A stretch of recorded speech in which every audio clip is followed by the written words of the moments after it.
difícil. Sí. Dice, después de cantar así no puedo decir que tuve una semana. No, ¿cuántos tuvieron una semana difícil? ¿Y con cuántos estuvo Dios en medio del tiempo difícil? Dios ha estado con nosotros y está con nosotros. Y en el día de hoy nosotros vamos a precisamente hablar acerca de la renovación. Y lo vamos a hacer en un pasaje muy conocido, en un pasaje que nosotros cantamos, que usualmente sacamos solo un pedacito del texto. Saben que la palabra de Dios es viva y eficaz. Y la palabra de Dios trae para nosotros una necesidad específica en cada momento. Le decía esta mañana, me fue a buscar Yajaira y le decía, voy corriendo a la oficina porque ayer tenía mi mensaje de hoy y esta mañana lo tuve que cambiar. Así que llegué corriendo a cambiar el mensaje porque hay que moverse con el fluir de Dios. Y en esta hora, quiero que vayan conmigo al libro del profeta Isaías en el capítulo 40. Les decía que es un texto que bastante conocido, es uno, siempre les digo, y Scarlett y Elaine se ríen de mí porque yo siempre digo, este es uno de mis libros favoritos. Todos son tus libros favoritos. Pero Isaías es uno de mis libros favoritos de la Biblia. Y nosotros nos encontramos a partir del capítulo 40, que el profeta Isaías hay un cambio en la narrativa de su profecía. Los primeros 39 capítulos básicamente todos eran mensajes de juicio contra las naciones, contra diversas naciones. Y mensajes fuertes de condenación, de juicio de parte de Dios, de castigo de parte de Dios. Y luego hay un cambio a partir del capítulo 40 hasta el final, en donde el profeta de parte de Dios comienza a anunciar ya no solamente juicio, sino consuelo y restauración de parte de Dios.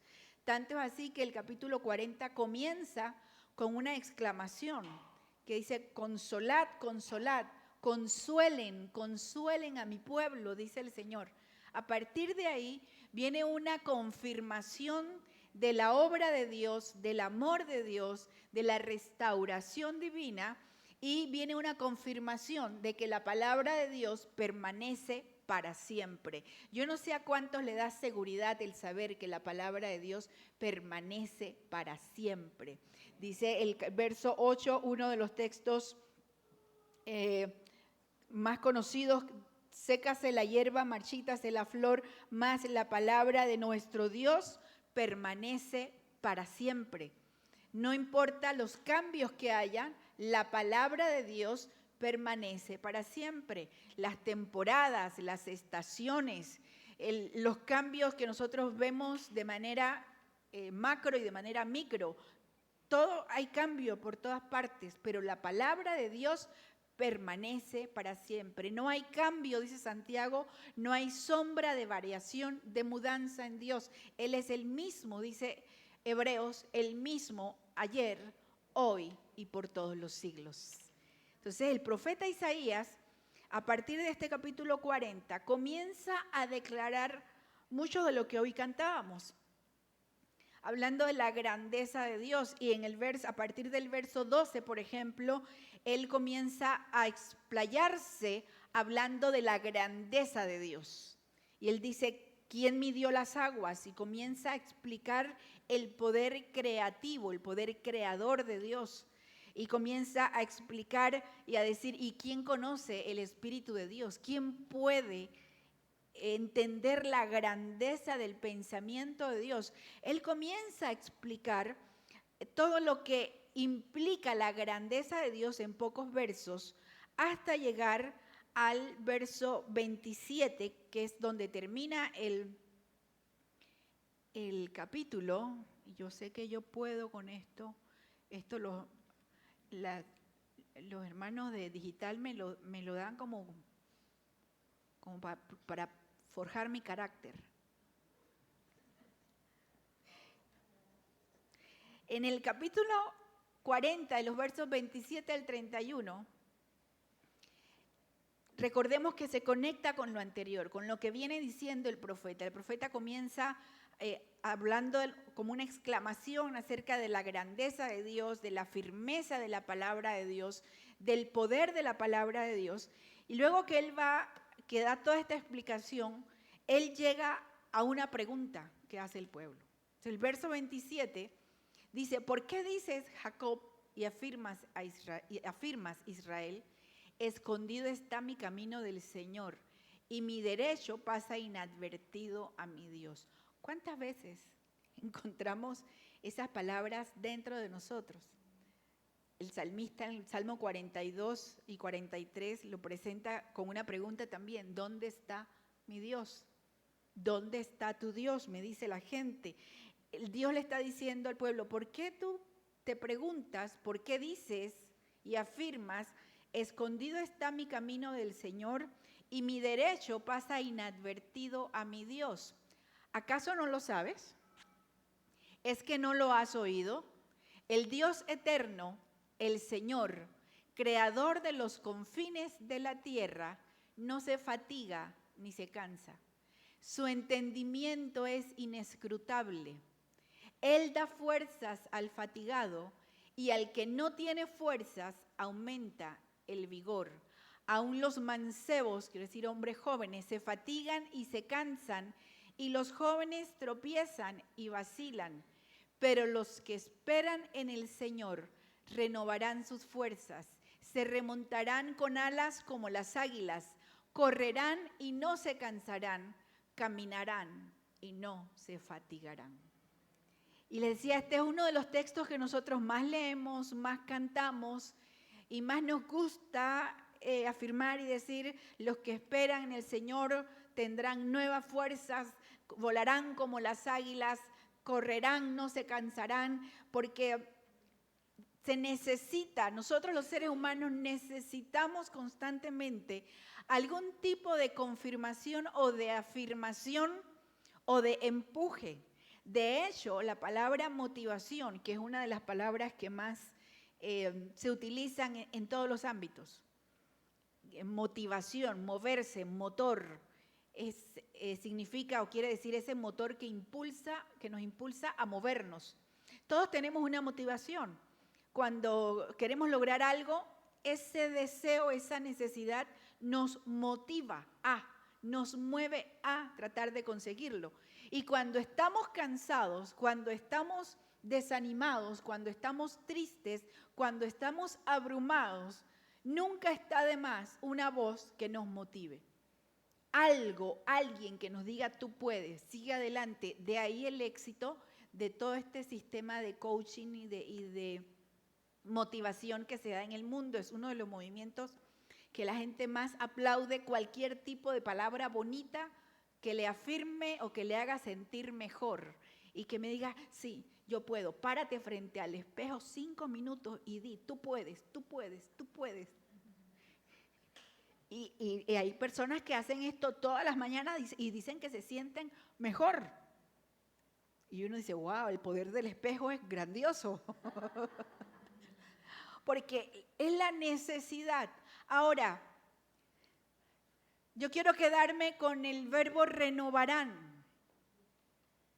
Y cuando pensamos en renovarán o en renovación,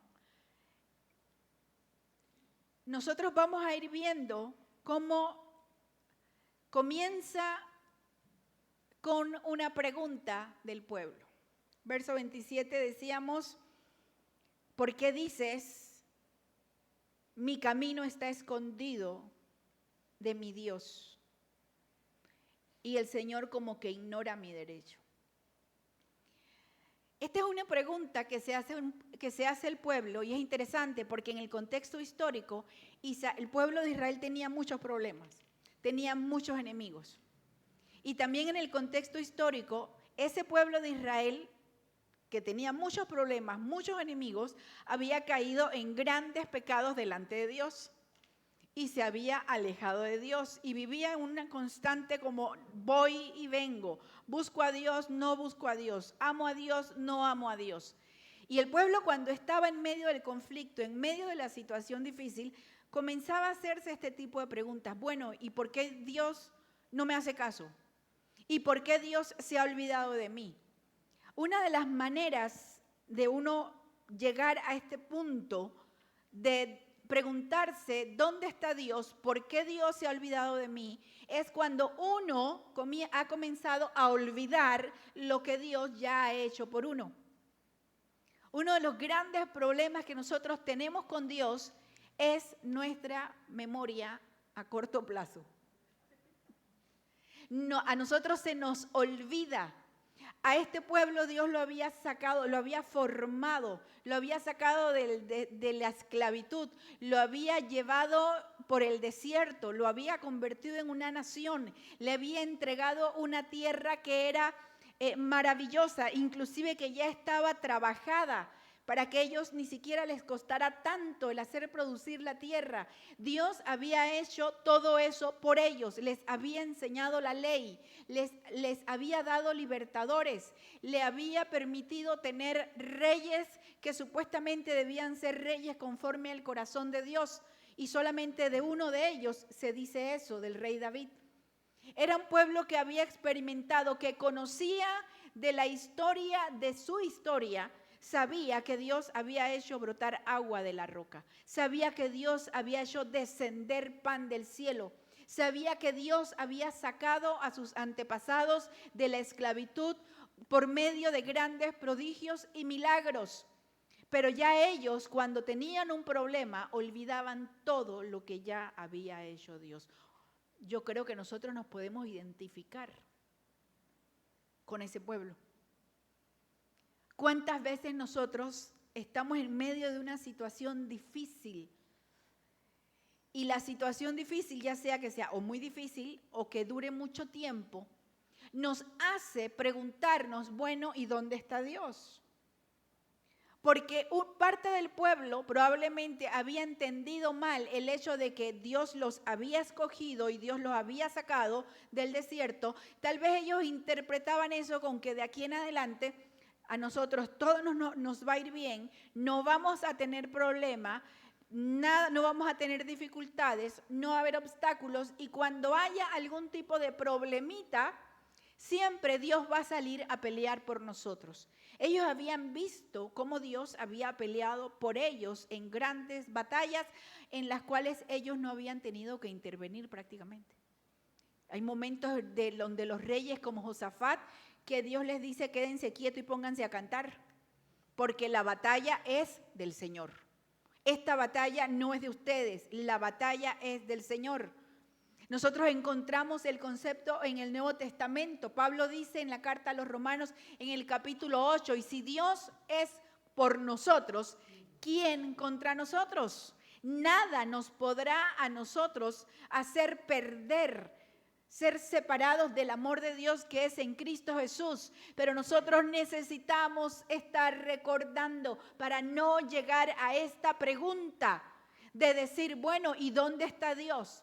No es que Dios está conmigo, no es que Dios tenía que estar aquí para mí. Para nosotros evitar llegar a ese punto, debemos recordar constantemente lo que ya ha hecho Dios en nuestras vidas. A nosotros nos conviene recordar lo que hizo Dios. Si yo te preguntara qué hizo Dios, qué ha hecho Dios por ti, ¿pudieras contestar? ¿Pudieras recordar?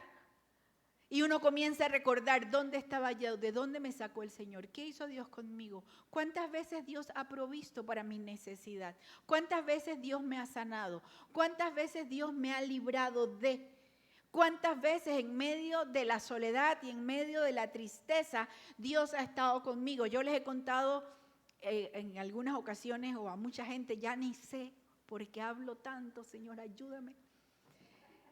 Que hubo un momento de mi vida en que yo caí en una depresión muy severa. Pasaba mucho tiempo enferma, estuve mucho tiempo enferma. Y caí en una depresión muy severa, era una cirugía detrás de la otra, una cirugía detrás de la otra. Y llegó un momento en una de las cirugías en que yo dije, ya yo estaba deprimida, todo lo veía con esta visión de túnel de que sabes que mejor es que esto se acabe.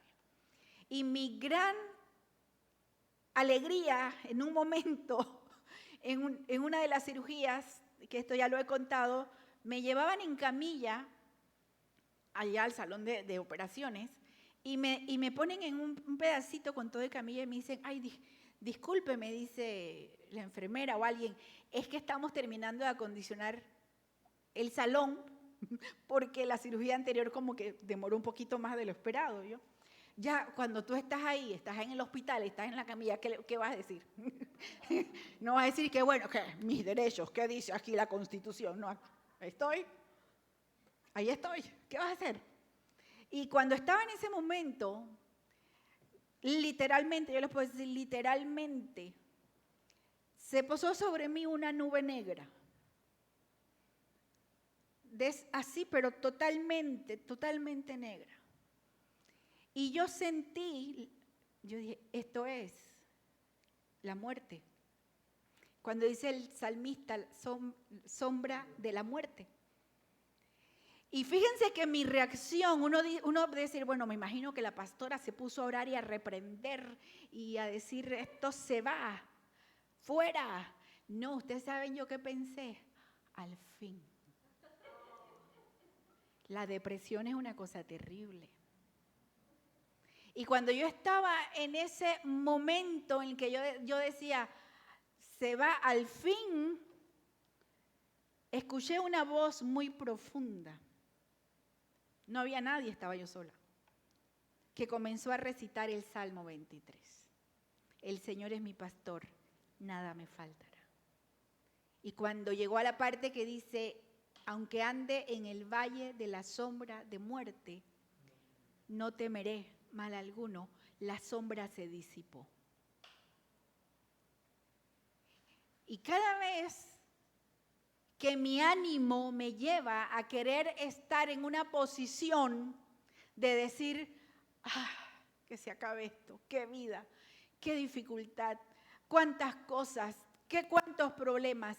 Cada vez que vuelvo a estar o que me lleva X situación, me lleva a sentir desesperanza, yo tengo que recordar que el Señor es mi pastor, que nada me hace falta y que aunque ande en el valle de sombra y de muerte, no temeré mal alguno porque el Señor está conmigo.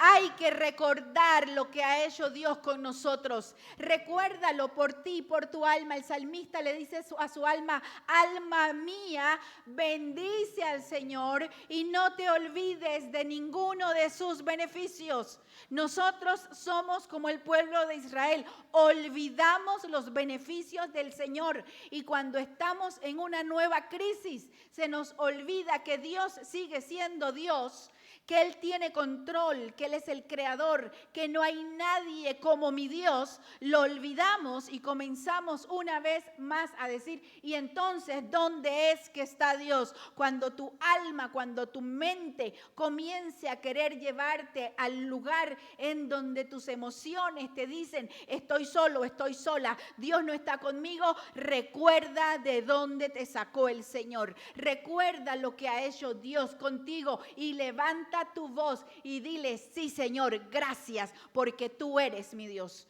Porque no importa dónde yo esté, no importa mis circunstancias, tú estás conmigo porque así lo prometió el Señor. Yo estaré con ustedes todos los días hasta el fin del mundo. Todos los días. El pueblo tenía una pregunta. Y fíjense que el problema no es tanto hacer la pregunta. Que ustedes han escuchado muchas veces, yo misma creo que a veces lo he dicho, no le preguntemos a Dios por qué, sino para qué. Es lo mismo preguntar por qué que para qué. A Dios no le asustan nuestras preguntas. El asunto es muy diferente preguntar que cuestionar. Fíjense que cuando uno pregunta necesito saber. Pero cuando uno cuestiona a Dios, uno está desafiando la soberanía, la voluntad de Dios. O sea, hay una diferencia, ¿sí me explico?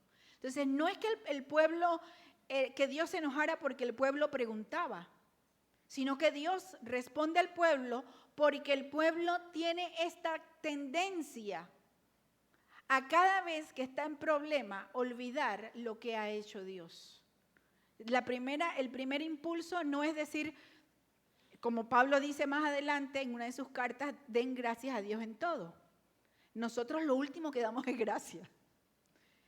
Primero lloramos, después cuestionamos, después decimos, después nos quejamos, después nos enojamos. Y cuando ya no tenemos más remedio decimos, bueno, gracias Dios porque tu voluntad es buena.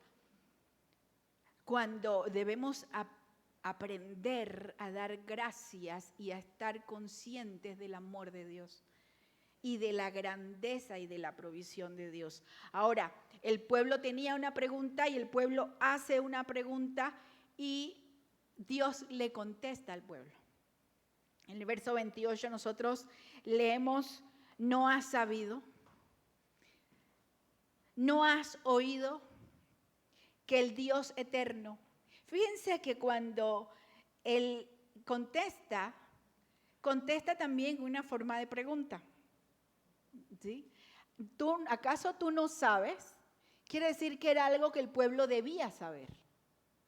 Que a esa altura el pueblo debía saber, debía haber escuchado, debía saber quién era Dios. Y dice que Jehová, el cual creó los confines de la tierra, no desfallece ni se fatiga con cansancio. Aquí es interesante que la respuesta de Dios en su respuesta nos da a entender que Él percibe lo que estaba ocurriendo con el pueblo. El pueblo estaba agotado. El pueblo estaba desanimado. El pueblo se sentía desfallecer y se sentía sin fuerzas. Y ahí otra vez nos podemos identificar. Esto de luchar y de luchar y de luchar y que las cosas sigan o saliendo mal o siga pasando una cosa o la otra. Dios percibe, Dios discierne, porque Dios es Dios, todo lo sabe. ¿Qué es lo que pasaba en el corazón del pueblo? Y por eso su respuesta va acorde con la necesidad y con lo que está detrás de la pregunta del pueblo. Que el Señor nos dé a nosotros la tranquilidad de que Él nos responde conforme a nuestra necesidad. Que Él percibe lo que hay adentro de nuestro corazón. Porque, por ejemplo, no sé ustedes, pero vamos a decir que yo, pues, nadie más, ni las mujeres. Pero cómo somos especialistas en decir, ¿cómo estás? Bien, todo bien, todo bien. Y por dentro, no, maravilloso, en victoria. Y decía un hermano allá en Colón hace muchos años, cayéndome, pero levantándome. Esa era todavía un poquito como más sincera, ¿no? Pero Dios discierne la verdadera necesidad del pueblo, el verdadero estado de ánimo de la gente, y Él les da la respuesta que ellos necesitan. Él les dice, ¿no saben ustedes que Dios, a diferencia de ustedes, no se cansa, no se fatiga? El Señor dice que su inteligencia es inescrutable, es profunda, es insondable. La palabra inescrutable en algunas otras versiones dice insondable, o que es imposible de entender. Es que nosotros no podemos siquiera asomarnos a la sabiduría, a la omnisciencia, a la inteligencia de Dios, al entendimiento de Dios. Es profundo. Nosotros no tenemos cómo entender la grandeza de Dios. Y Él les dice, ¿no sabes que Dios tiene el control de todas las cosas? El que Él no se canse, no desfallezca, todo lo sabe, tiene control de todo. Está diciendo, no es que Dios se ha olvidado de ti. No es que Dios no tiene en cuenta tu necesidad.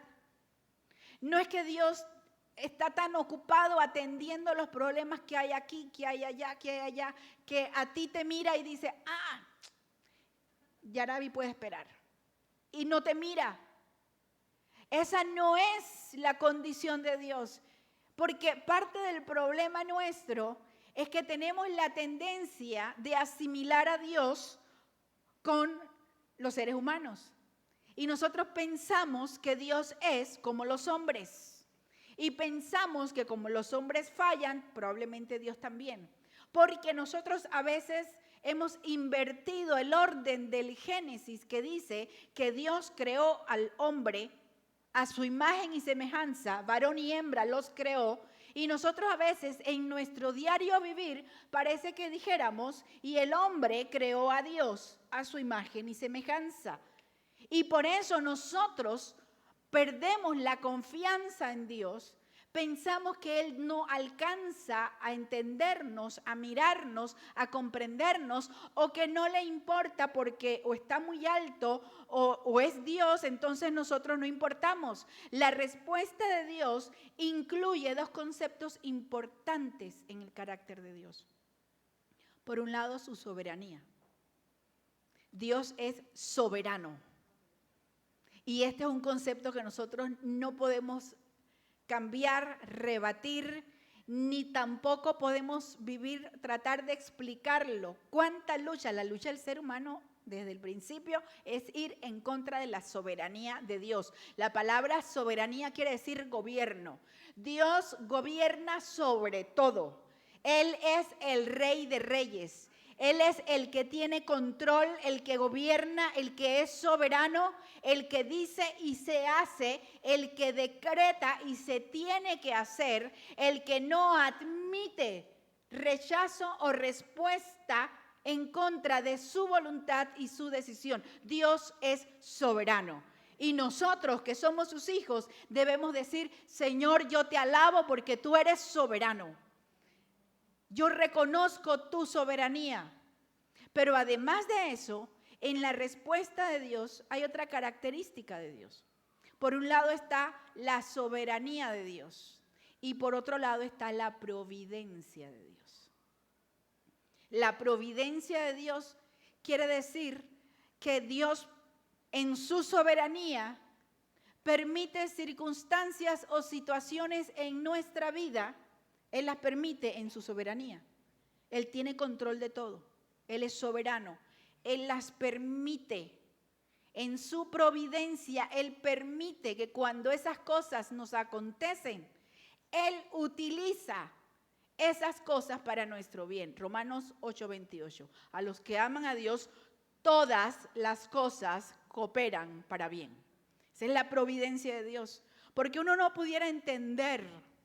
Uno trata de entender y no puede. Uno dice, pero ¿por qué Dios? Y esta es la pregunta, es interesante, ¿no? Porque uno de los argumentos de los ateos, de algunos ateos, es decir, bueno, ¿por qué Dios permite el mal, el sufrimiento? Entonces, mi respuesta inmediata es, pero si tú no crees en Dios, ¿por qué dices que por qué Dios permite? O sea, ahí en tu argumento hay una falacia inmediatamente, ¿no? Pero bueno, porque sí, porque culpas a un Dios que tú dices que no existe. Pero el argumento o la proposición de la providencia divina, que a nosotros a veces nos cuesta entender porque no se da a nuestra manera, en nuestro tiempo, es que Dios permite a veces eventos, acontecimientos que a nosotros nos parecen negativos. Y uno dice, ¿cómo es que Dios permite que estas cosas pasen? Dios no ocasiona el mal. Y esto es importante recordarlo en cuanto al carácter y la naturaleza de Dios. Nunca atribuyamos a Dios mala intención de ningún tipo. Eso lo encontramos claro en Job. Nunca se le atribuye a Dios el deseo ni la acción de hacer mal. Nunca.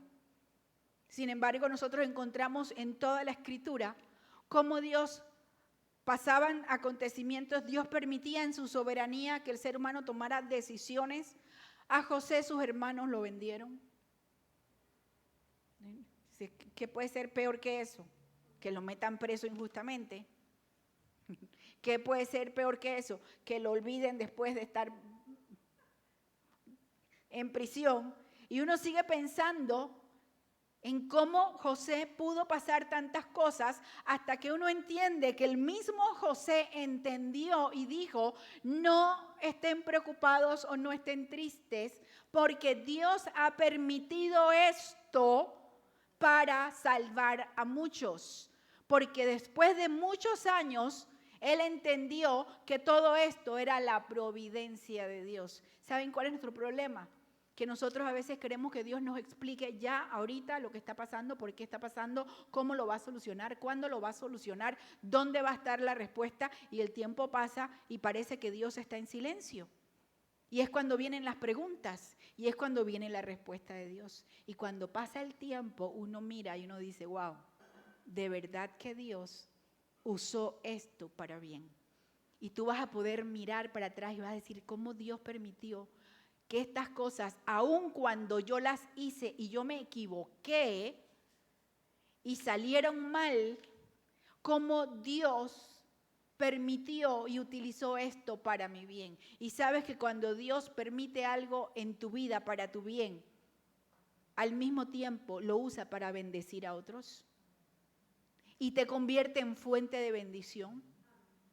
Lo que Dios te ha dado, lo que Dios ha permitido en tu vida, lo que tú has superado, lo que tú has experimentado y has visto la mano de Dios, también Dios lo ha permitido no solo para que tú te sientas bien y seas bendecido y seas prosperado, sino que en tu bendición hay bendición para muchos.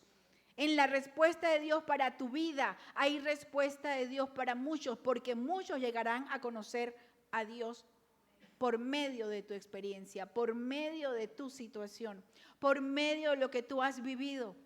Y tú no tienes idea de la gente a la que estás bendiciendo con lo que Dios permite que suceda en tu vida. Hace muchos años, más de 20, me tocó hacer escribir un estudio de Romanos, que muchos de ustedes conocen. Un estudio de Romanos era un estudio que yo escribía por semana porque la iglesia lo estudiaba por semana. Trabajábamos en Honduras, en mi querida Tegus.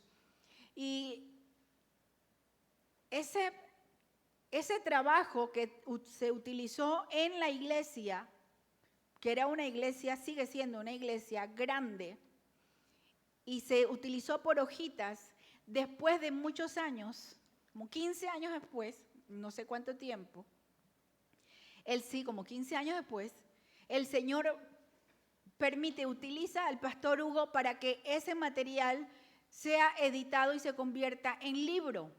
Usted lo puede comprar, by the way. Se convierta en libro. Y nunca se me olvida, un día me manda una foto el pastor Hugo y me dice, mire, hermanos en Ecuador estudiando Romanos. No sé qué, ¿cómo?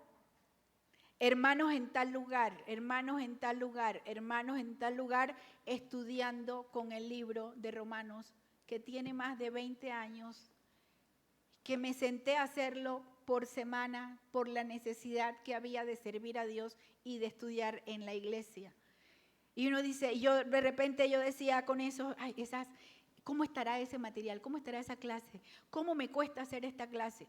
Ni idea de lo que Dios podía hacer con una clase que se hacía por semana. Tú no tienes idea de lo que Dios puede hacer con lo que Él ha permitido que acontezca en tu vida. Y dices, pero eso fue un buen acontecimiento. Sí, un buen acontecimiento, pero también Dios permite que los malos acontecimientos en nuestra vida operen para bien, para bendición tuya y bendición de otros. Dios le recuerda al pueblo y le dice, ¿no has sabido?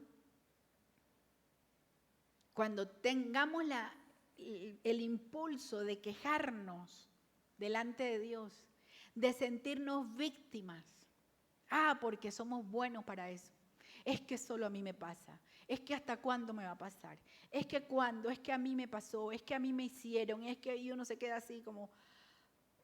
¿Y cuándo te pasó eso? Cuando yo tenía como 7 años. No te quedes enganchado con lo que te pasó. Quédate enganchado con lo que ha hecho Dios en tu vida y recuerda, sabe, entiende que Dios sigue estando a tu favor. Dios sigue estando contigo. Dios sigue permitiendo en su soberanía que su providencia actúe para tu bien. Dios le da una respuesta al pueblo, pero además de eso, lo comienza a llevar a la respuesta o a la razón de su malestar del pueblo. Y les dice en el verso 29, Dios es el que da vigor al cansado y acrecienta la energía al que no tiene fuerzas.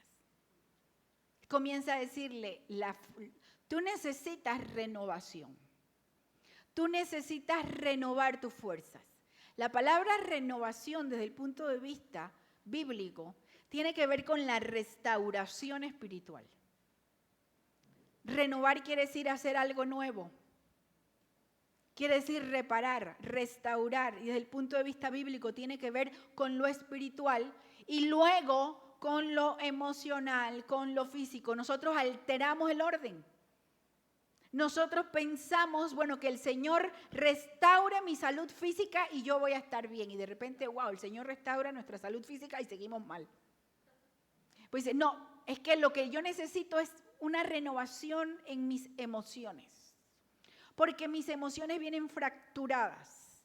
Mis emociones están mal. Soy inestable emocionalmente. Yo necesito que Dios sane mis emociones o que alguien me ayude con mis emociones. Y nosotros a veces recurrimos a fuentes innecesarias o a formas incorrectas impropias para tratar de restaurar nuestras emociones. Y hay quienes recurren a alimentar el yo, a lo externo, a que si, ¿sabes una cosa? Es que si yo me veo bonita, yo me voy a sentir bonita. Ese es un secreto que tenemos las mujeres en todo el mundo. Usted lleve a una mujer a un salón de belleza y córtele y píntele el pelo. Y póngale un poquito de maquillaje. Uno se siente, por lo menos de aquí para arriba, uno se siente lo máximo. Aquí para abajo, todo es igual. Pero es una ilusión. Es la ilusión de que yo, si me veo bien, me voy a sentir bien. Y si me siento bien, ya voy a funcionar maravillosamente bien. Nosotros invertimos el orden. Lo que la palabra de Dios nos enseña es que tiene que haber una renovación espiritual. Romanos 12 dice, tienes que transformar tu entendimiento, tienes que renovar tu manera de pensar para que cambie tu manera de vivir. Y el único que puede renovar nuestra manera de pensar se llama Dios. El único que puede transformar nuestro entendimiento, el único que puede restaurar nuestra vida espiritual es Jesucristo. Es el Espíritu Santo actuando en nuestra vida. Y cuando nuestro espíritu está bien, cuando nuestro espíritu está bien con Dios, entonces todo lo demás en nuestra vida podrá encaminarse a estar bien. No es al revés. Dios es la fuente de la renovación. Dios es la fuente de la restauración. Uno de los himnos más conocidos, y hemos hablado de esto, no sé si el pastor Hugo o alguien más predicando. Hay un himno muy famoso que en español se ha traducido como alcancé salvación, estoy bien con mi Dios. It is well with my soul, originalmente. Y usted lo puede buscar en la historia de ese himno. El autor de ese himno perdió a su familia de una manera trágica. Y luego que él pierde a su familia, él escribe este himno y dice, si viene la tormenta, si vienen las pruebas, si viene la dificultad, no importa lo que suceda, dice, yo estoy bien con mi Dios. En inglés tendría que decir algo así como mi alma está bien, que es lo que dice, mi alma está bien. Y uno dice, ¿cómo esta persona puede tener esta pérdida tan grande, tener este sufrimiento tan grande y escribir una canción diciendo, mi alma está bien. Entonces vienen las teorías de conspiración. Dice que no quería a la familia, porque nadie puede estar bien después de una pérdida así. Porque no conecta con lo que nosotros entendemos y somos capaces de producir. Tú y yo no somos capaces de producir contentamiento espiritual y bienestar espiritual fuera de Dios. Podemos nosotros intentar de manera externa o en lo exterior hacer aquellas cosas que nosotros pensamos que sensorialmente, que de manera emocional nos van a hacer sentir mejor, pero no va a haber renovación ni restauración a menos que venga de la fuente perfecta que es nuestro Señor Jesucristo. ¿Hay algo que está mal en tu vida? Dile a Dios, restáurame. ¿Hay algo que no funciona en tu manera de sentir, tu manera de pensar? Dile, Señor, renuévame. Señor, transforma mi manera de pensar para que cambie mi manera de vivir. Luego que el Señor le hace ver que Él es la fuente, les da algunas explicaciones de cómo es la vida. En un solo pasaje, Él les dice, los jóvenes se fatigan y se cansan. Los valientes flaquean, dice esta versión, flaquean y caen. Las versiones diferentes tienen diferentes formas de decirlo, pero es exactamente lo mismo. Y uno pudiera pensar, y cuando yo estaba estudiando, y decía, qué interesante, porque no lo había visto de esta manera. Hay un recurso, en la literatura oriental y la literatura hebrea, hay un recurso que tiene que ver con repetir lo mismo, pero de otra manera, pero que uno dice, está diciendo lo mismo. Porque es lo mismo decir, los jóvenes se fatigan y se cansan, los jóvenes flaquean y caen. Uno dice, está diciendo lo mismo. Pero cuando uno se va a estudiar cómo se utilizaban estas expresiones, es interesante que lo que está planteando el profeta es ese momento de la vida o esos momentos de la vida cuando las circunstancias nos superan. Cuando los jóvenes se fatigan y se cansan. Fíjense que está diciendo los jóvenes. Y aún en el original, más que solamente jóvenes, plantea a jóvenes atletas. O sea, cuando uno piensa en un joven atleta o una persona, uno está pensando en alguien fuerte, físicamente hablando, alguien saludable, con gran resistencia. Y sin embargo, es de esas personas, está diciendo, estos que son fuertes, que son valientes, se fatigan y se cansan. Cuando uno se fatiga y se cansa, aun cuando aparentemente uno puede hacerlo, uno puede lograrlo, esto sucede cuando las circunstancias nos superan. Cuando uno se ve sobrepasado por la situación. Y hay dos razones por las cuales las circunstancias te superan o me superan. Número uno, cuando los eventos externos son muy, muy fuertes, la presión externa es muy fuerte. Cuando lo que acontece se escapa de nuestras manos, se va de nuestro control. Como yo les decía cuando yo estaba en la camilla, yo no tenía ningún tipo de control. Así pasa, con usted y yo no tenemos control sobre la subida de los precios, sobre el manejo económico de las naciones, no tenemos control sobre las políticas externas, nosotros no tenemos control sobre la mayoría de las cosas que acontecen. Y cuando estás pasando por una situación complicada, usualmente no tenemos nosotros control de aquello que es externo. Pero ¿sabe qué es lo peor? Que nosotros tampoco tenemos control interno. ¿Cuándo es más problema que las circunstancias nos superen? Cuando nosotros no tenemos los recursos internos para afrontar esas circunstancias.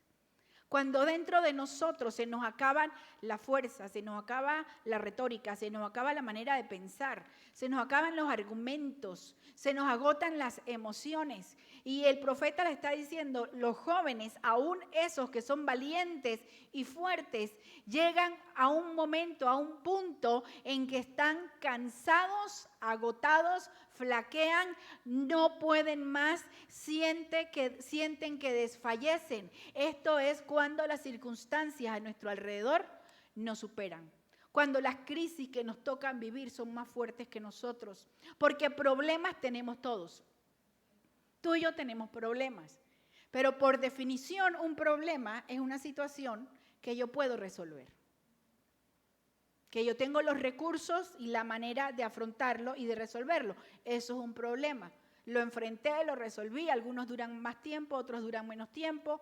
Requieren de esto, de lo otro, pero lo enfrenté y lo pude atender. Pero cuando hablamos de crisis, hablamos de un problema que ya nosotros no podemos resolver, que no tenemos los recursos para resolverlos. Y los recursos pueden ser internos y externos. Entonces, cuando Dios está reconociendo en el pueblo que esa es la situación que ellos están sintiendo. Por eso su pregunta inicial, ¿dónde está? ¿Será que Dios se ha olvidado de nosotros? Cuando nosotros sentimos que nuestro problema nos supera, nosotros preguntamos, ¿dónde está Dios? Porque ya no tenemos los recursos internos y externos. Y para terminar, el Señor les da la guía para la renovación. Les dice en el verso 31, pero los que esperan a Jehová tendrán nuevo vigor o nuevas fuerzas, dicen, levantarán el vuelo como las águilas, correrán y no se cansarán, caminarán y no se fatigarán. Y aquí nosotros encontramos cuál es, vamos a utilizar una de las palabras favoritas de mucha gente, el secreto del éxito. Cómo uno realmente puede vivir ese proceso de renovación. ¿Qué tenemos que entender? Que Dios es la fuente, que todos nos cansamos, que todos tenemos problemas y encontramos situaciones que nos superan. Pero Dios les está diciendo cuál es la solución. Él les dice, los que esperan en el Señor. Y es interesante, y esto para que anoten los que anotan, aquí cuando habla de esperar, en algunas otras versiones dicen los que confían, y nosotros cantamos ese texto, muchos los cantamos, los que esperan en el Señor, los que confían en el Señor. De alguna manera es como si fueran sinónimos. El verbo esperar, aquí en el hebreo, utiliza uno de sus significados, utiliza una idea que es muy llamativa. Y es la idea de entretejer. Usted ha visto cuando uno agarra una soga y la teje y hace con varios hilos una soga más fuerte. Es interesante, uno dice, pero ¿qué tiene que ver? Dice Erika, ¿qué tiene que ver entretejer con esperar y confiar? Lo que nosotros podemos entender que cuando dice los que esperan en Dios y pensamos que esperar, porque a veces pensamos que esperar es, bueno, yo me siento a ver qué pasa. ¿Y qué estás haciendo? Estoy esperando que Dios haga algo. Estoy esperando que alguien me salude. Estoy esperando que tal cosa. Estoy esperando. Y tenemos la idea que esperar en Dios es sentarme a hacer nada porque Dios de alguna manera va a resolver y yo no voy a tener que hacer nada. Y dicen, ¿ves qué es lo que dice ahí? Los que esperan tendrán nueva fuerza. Entonces yo me voy a sentar a esperar que Dios haga y me dé nuevas fuerzas y me haga sentir mejor, etcétera, etcétera, etcétera. Pero cuando nosotros entendemos que el esperar, una de las maneras de explicarlo es la acción de tejer un tejido para hacerlo más fuerte. Nosotros entonces comenzamos a entender el concepto de que mi vida está entretejida en Dios, de que mi vida está en las manos de Dios y que confiar en Dios, esperar en Dios, tiene que ver con no alejarme de Dios cuando estoy en problema y en dificultad. Una de las grandes situaciones de los creyentes en el mundo es que cuando nos va bien, entonces decimos, ay, que sí, qué maravilloso es Dios, etcétera, etcétera. Y cuando nos va mal, podemos hacer dos cosas: o le cuestionamos a Dios y decimos, es que te olvidaste de mí, o nos alejamos de Él. Usted sabe cuántas iglesias estarían hoy así a reventar en el mundo si todos aquellos que un día dijeron, yo le entrego mi vida al Señor, estuvieran ahorita, hoy, siendo fieles a esa relación y a ese compromiso y a esa decisión. No cabrían los templos, las iglesias, las localidades en el mundo. Pero nosotros vemos con alarma cómo incluso en Europa se están cerrando templos, en Estados Unidos se están cerrando edificios y se están cerrando localidades donde antes se adoraba a Dios. Y hay encuestas que dicen, ¿tú crees en Dios? Sí, pero me fui porque comencé con los problemas y Dios no me ayudó. O en la iglesia no me ayudaron. Y que el pastor no me dio. Y que no sé quién me miró mal. Y entonces yo me fui. ¿Qué pasa con esto? Pasa que no se entiende el concepto de confiar y esperar. Esperar en Dios no es alejarme de Él y sentarme para ver el qué hace. No es alejarme de Él frustrada porque Él no me ha escuchado. No es alejarme de Él porque me da miedo lo que me pueda pasar.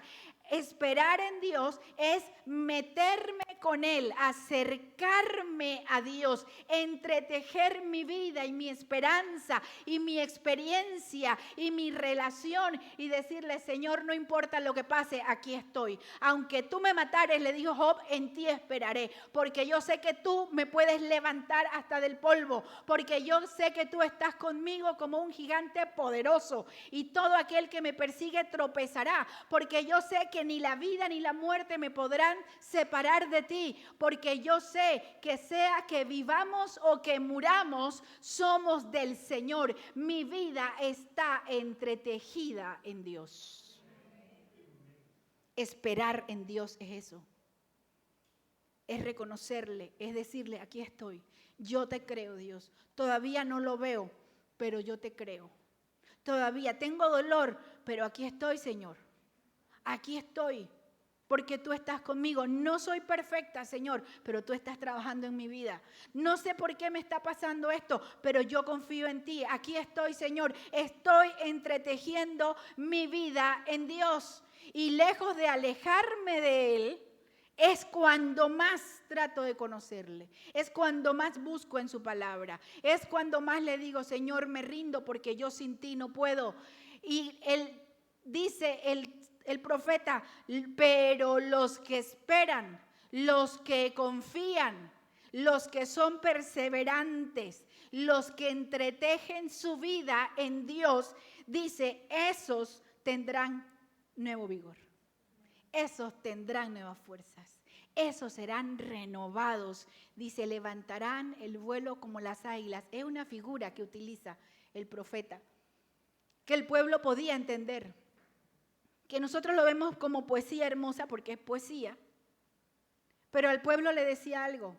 En Deuteronomio 32, al final del camino de Moisés, cuando está releyendo y recitando y recordando las leyes, él le dice al pueblo, Dios te sacó del desierto y te llevó como en alas de águila.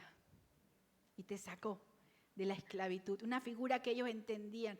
Dios los había sacado, dice, y como un águila te llevó en lo alto, hacia lo más alto, para escapar del peligro, para que no estuvieras a la merced de los depredadores, para que pudieras sentir la libertad del águila que vuela, porque a libertad nos llamó el Señor. Y el profeta les dice, los que esperan, los que confían en Dios, esos serán renovados. Dice, correrán y no se cansarán.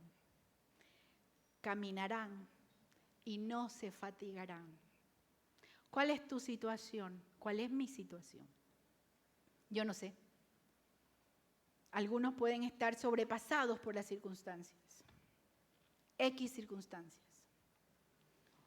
Otros pueden estar dudando de la fidelidad de Dios o de si Dios los escucha. Algunos llegarán a pensar, es que yo no soy tan favorito de Dios como tal otro. Pero la palabra de Dios es clara y dice que a los que aman a Dios, a sus hijos, ¿quién ama a Dios? Aquel que ha sido redimido por Dios. Por eso de andar nosotros, no le recetes este pasaje a todo el mundo, ni lo pongas en tu, que hoy te bendigo con esta palabra. ¿A quién bendice con esa palabra? Esto es a los que aman a Dios. ¿Quién puede amar a Dios? Aquel que ha sido amado por Dios. Dice, pero Erika, la Biblia dice que Dios ama a todo el mundo. Sí, Dios ama a todo el mundo. Pero a los que creen, esos vienen a ser ellos hijos de Dios.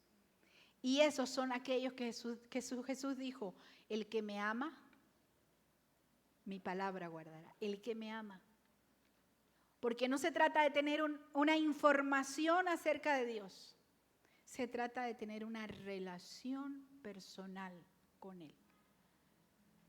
¿En quién estás esperando? ¿Qué limita tu renovación? ¿Piensas que tu renovación tiene que ser emocional porque no te sientes bien? No. Es espiritual. Tienes que tomar decisiones que honran a Dios con tu vida y pasa el tiempo y no las tomas y no te pones en orden delante de Dios. ¿Por qué? ¿Por qué? Pregúntate, ¿amo a Dios? ¿Realmente estoy viviendo una relación personal con Él? Hay problemas que te sobrepasan. ¿Crees que Él es la fuente de toda restauración? ¿Crees que Él es la fuente? ¿Qué haces cuando viene el problema? ¿Qué haces? ¿Sales huyendo? ¿Le huyes a Dios? ¿Te alejas? ¿Le recriminas? Dices, no, yo no sigo porque es que yo he pedido a Dios y Dios no me ha dado. O le dices, Señor, no importa lo que pase, mi vida está en tus manos, está entretejida en ti. Cierra tus ojos, vamos a orar.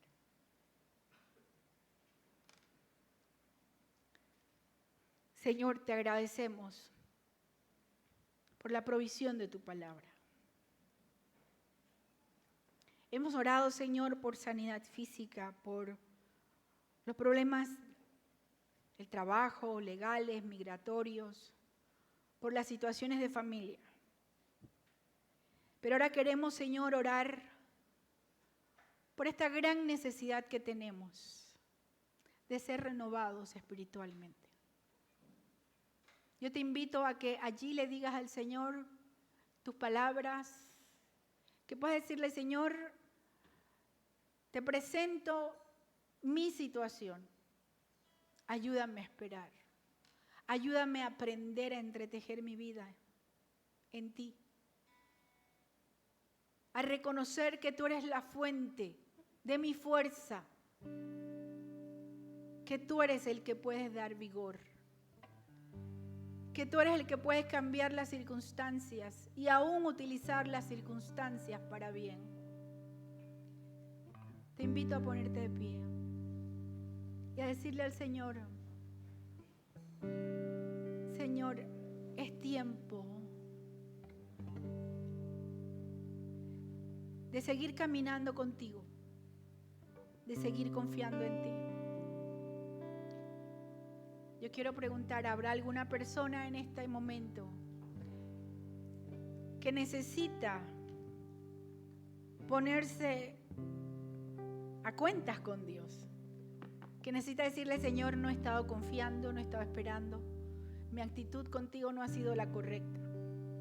Que necesita decirle, Señor, yo no tengo una relación contigo, porque solo estaba esperando que tú me des, pero no tengo una relación contigo. ¿Quieres levantar tu mano para orar por ti?